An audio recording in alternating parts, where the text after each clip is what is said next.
Hello, my name is David Spicer. Welcome to this special, exciting broadcast. We are launching You Don't Have to Be Jewish, the play script.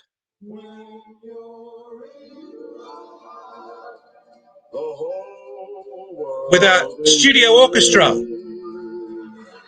This wonderful script, first released as an album in 1964. Now it's here as a play script. I have a very special guest.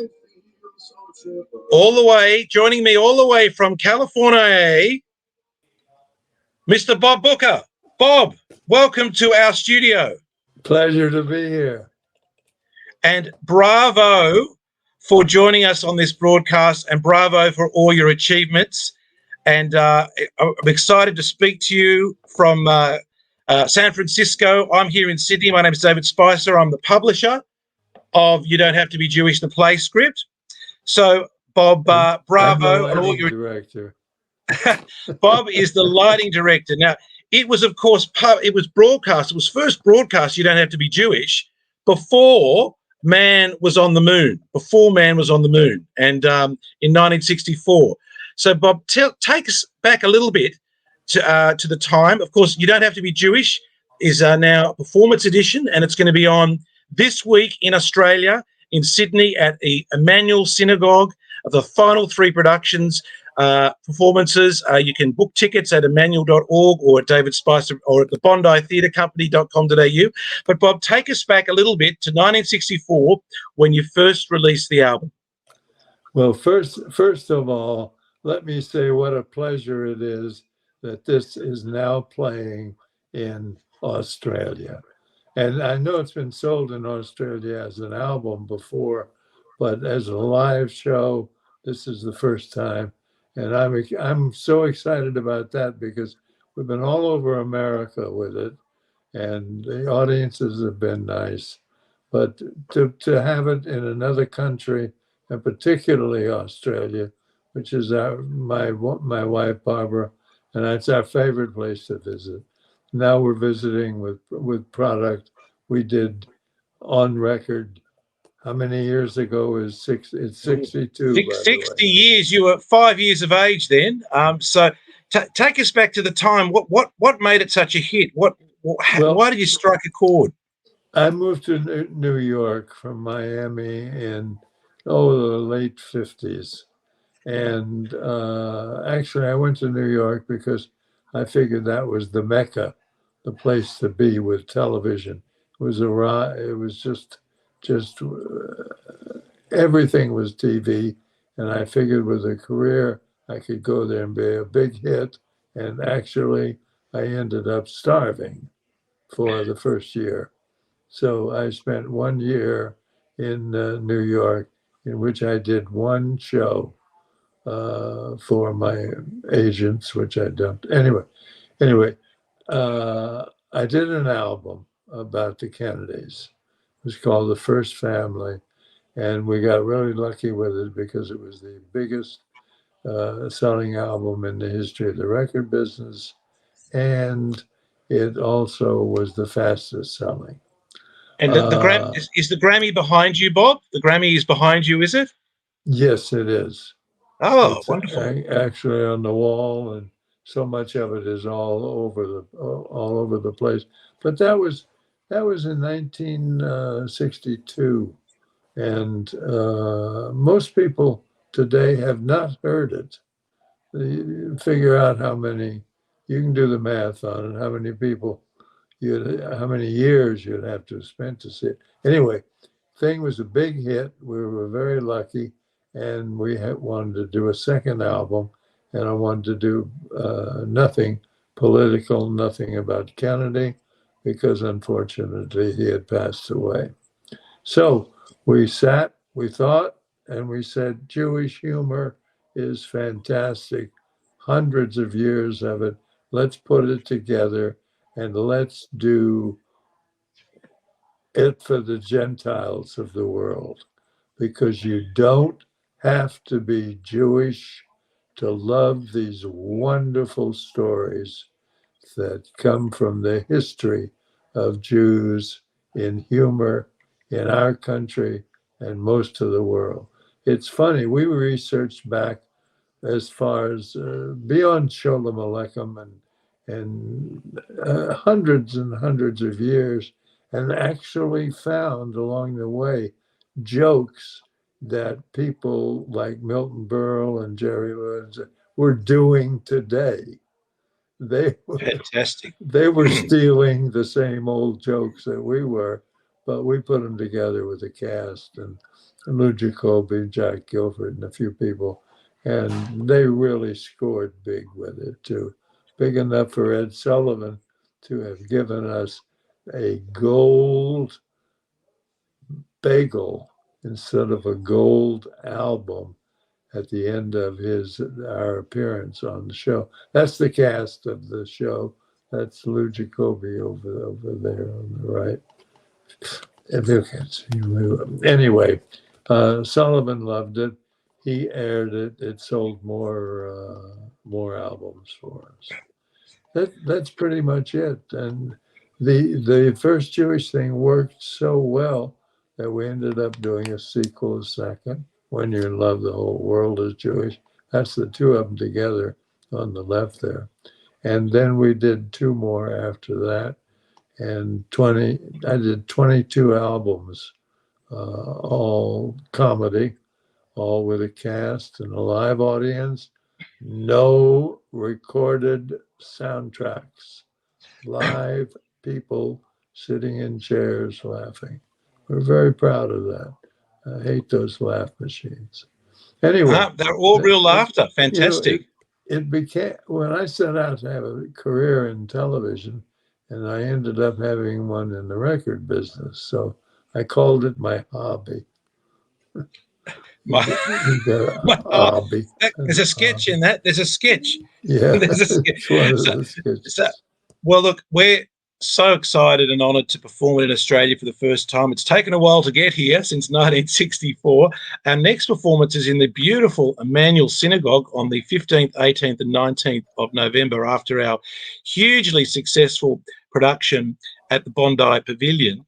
And I'd now like to bring into our studio the director of the Bondi Theatre Company, Ruth Fingret, whose idea it was originally to attempt this theatrical adaptation. So welcome to the studio, Ruth Fingret.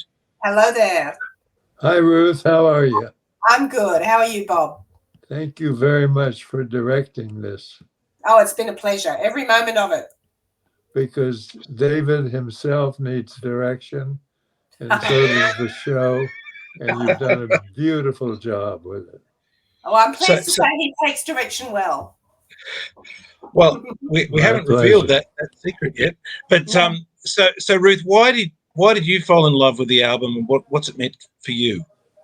We listened to it continually as children. My parents played it all the time, and so many of those lines just became part of our vernacular in the family. We quoted them, things like "It's only a hobby," or "Isn't that what a mother is for?" Those lines just became, I don't know. I can't even tell you how many times we use them in all sorts of other circumstances that they became appropriate. They're just classic, and I loved it.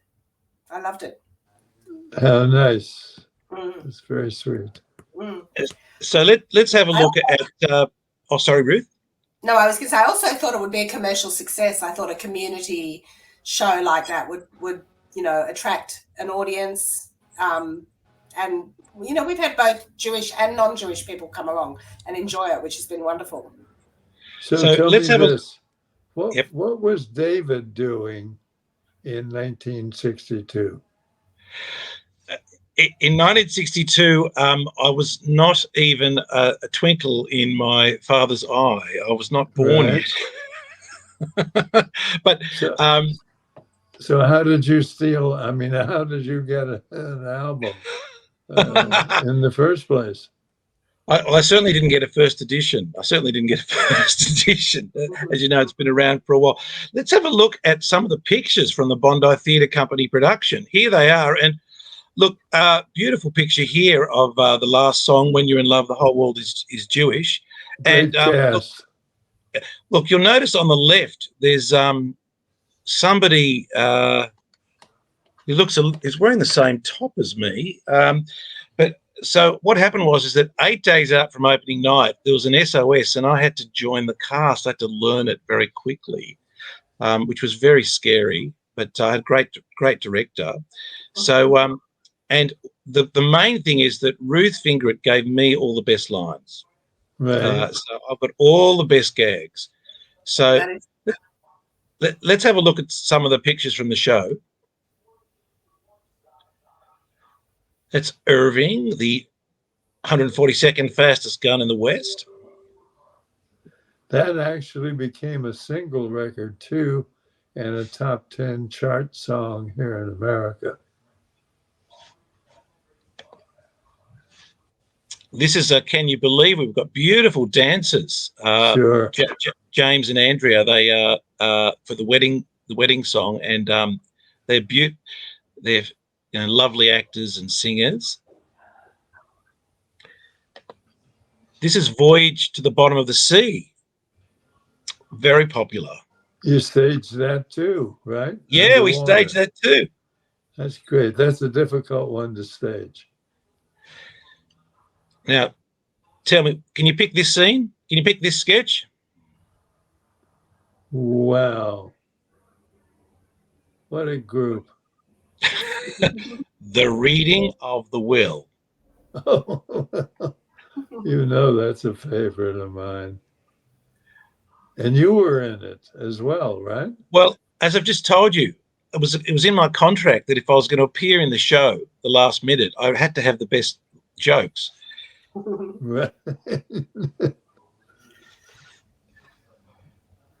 Now, that is the ugliest, most ridiculous, yuckiest baby I've ever seen.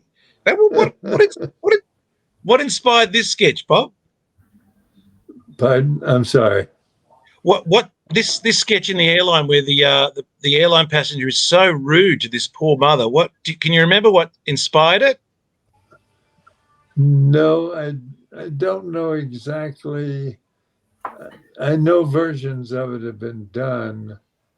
I love the performance of the lady who played the stewardess in it. I'm not sure she's not the stewardess that we're looking at there. No, this was the lady with the baby. Now, My Shirley, we love the sketches with the mother-daughter relationships, and this is a cracker. It's My Shirley. I love the cast.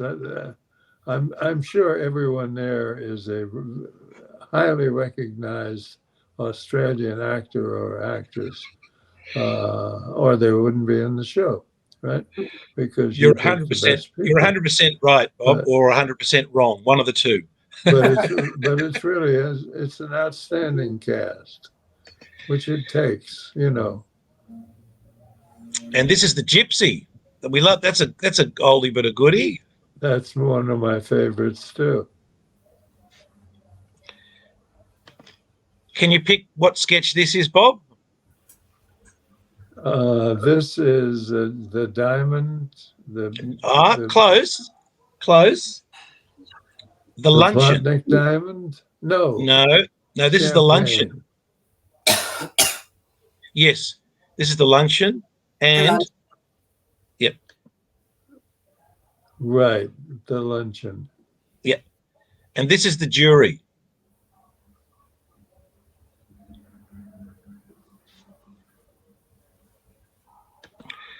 So the quiz is over. You've done very well. You've passed, Bob. You've got 7 out of 10. We're going to give you a great.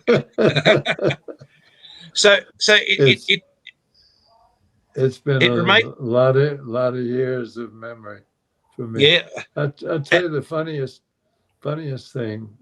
Trying to cast it originally here in the States, we got turned down by a couple of the top actors in Broadway, and I had no idea that they were rehearsing for a show similar to ours at the very same time, and having researched the same same material, the ancient Jewish songs and stories.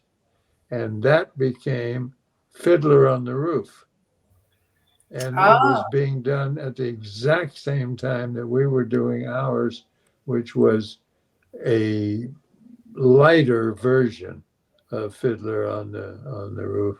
And Fiddler on the Roof could have had the same title we had, that you don't have to be Jewish to love these wonderful stories and such. And I didn't know it till years later that we were two groups in Broadway in New York rehearsing the same show for different reasons. Funny. So that was Zero Mostel. You wanted Zero Mostel to be on the Right. original album, but you went out for lunch with him, didn't you? And did he help inspire it? Well, there were four brilliant Broadway actors. I mean, many more than four, but four particularly that we wanted: Zero, Lou Jacoby, Jack Guilford, and Davy Burns. They were all really great stars on Broadway. And we had a lunch. I put together a lunch at Sardi's with the four of them. And the minute they heard our idea, they started telling stories. And I said to myself, my God, this works. I'm sitting here laughing myself to death with these crazies and the stories they tell. And we used a lot of the stories in the show.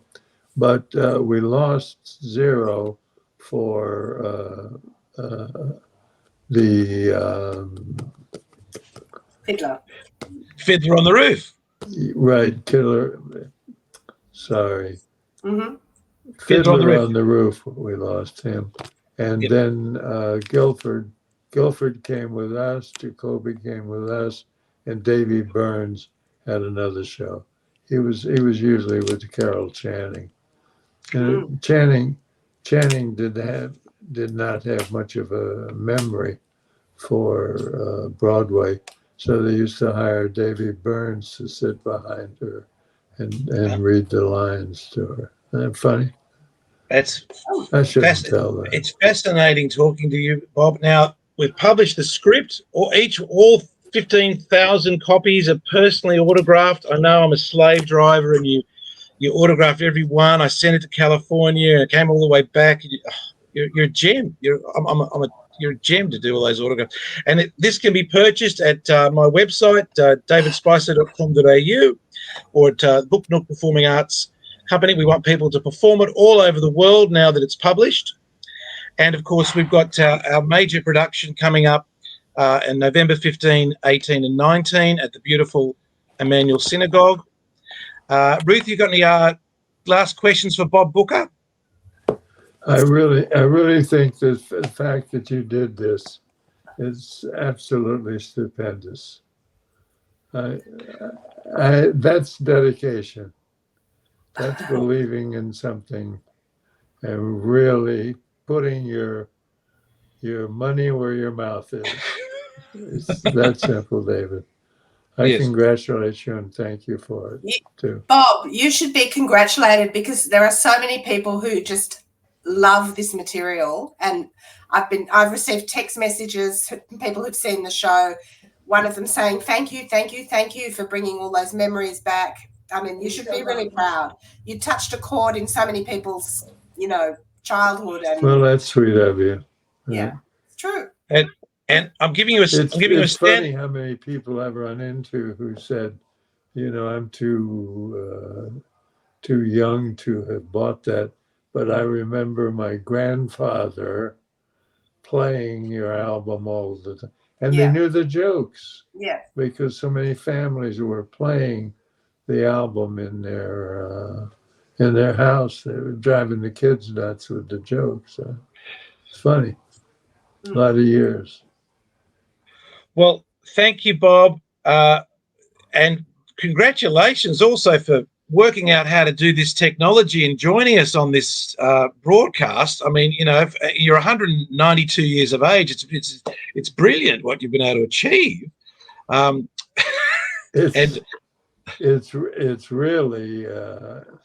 It's really because you're Australian and you're up to date with everything today.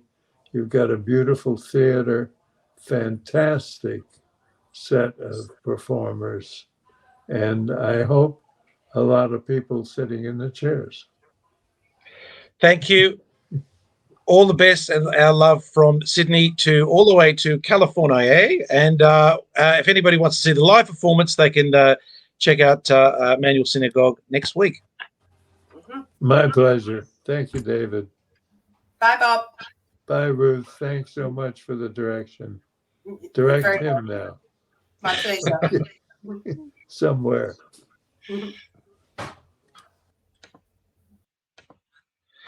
That's all. See you soon and in a crowded foyer.